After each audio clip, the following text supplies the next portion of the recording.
আসসালামু আলাইকুম রহমতুল্লাহ। ভোটের মাঠে বাংলাদেশের সংখ্যালঘু অর্থাৎ হিন্দুরা, হিন্দু বৌদ্ধ খ্রিস্টানরা নিজেদেরকে ফুটবলের সাথে তুলনা করে।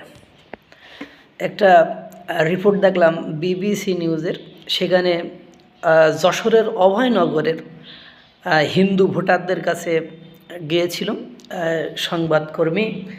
তিনি বলছেন, আসন্ন নির্বাচনে আপনারা ভোট দিবেন, কিসে কী ব্যাপার স্যাপার। তাই ওনারা তখন হিন্দু একজন মহিলা বলতেছে যে আমরা যদি বিএনপিতে ভোট দিই, জামাত এসে আমাদেরকে আক্রমণ করবে। আমরা যদি জামাতে ভোট দিই, বিএনপি এসে আমাদের উপর আক্রমণ করবে।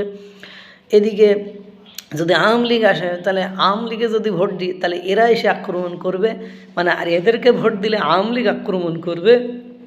তা বাংলাদেশের হিন্দুরা আমরা হলো ফুটবলের মতন, মানে যেদিকে যাই লাতিয়ে আপনার খাইতেই হইব। মানে এই হলো বাংলাদেশের সংখ্যালঘুদের নিরাপত্তা ব্যবস্থা।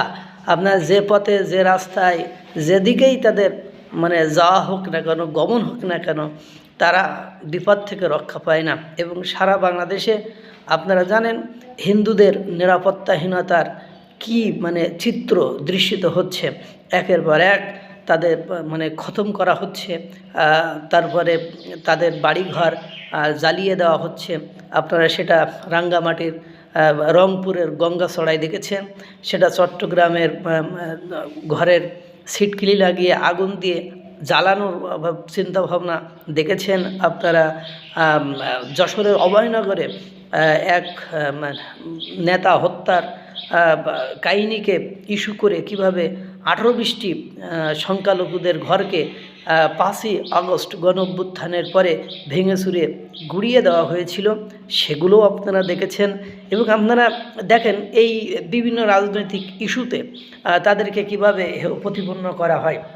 এবং আপনারা জানেন যে নির্বাচনে বা যে বাংলাদেশে যে সংস্কার কমিশন গঠন হলো, সংস্কার কমিশনে সব মানে নেতাকর্মীরা থাকলেও, রাজনৈতিক দল এবং মুসলমান থাকলেও হিন্দুদেরকে সেখানে রাখা হয়নি।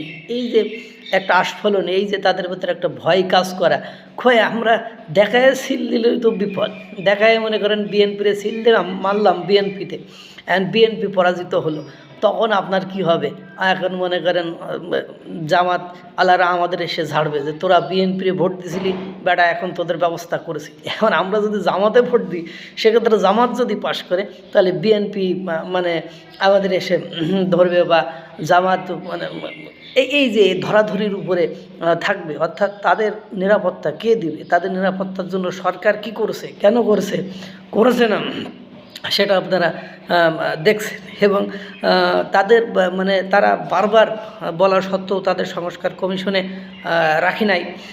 তাদের এই যে কোনো একটা ঘটনা ঘটে যাওয়ার পরে যখন ব্যাপক আন্দোলন এবং মিছিল মিটিংয়ের মধ্যে পড়ে, বা পুরো বিশ্বের মানে থেকে একটা স্টেপ গ্রহণের কথা বলে, বিবৃতি দেয়, আন্তর্জাতিক সংস্থাগুলো বিবৃতি দেয়, তখন ছাড়া তা মানে কোনো পদক্ষেপ বাংলাদেশে মানে দেন দেয়ার নেওয়া হয় না। সেটা আপনারা দীপুচন্দ্র দাসের হত্যাকাণ্ড নিয়ে দেখেছেন।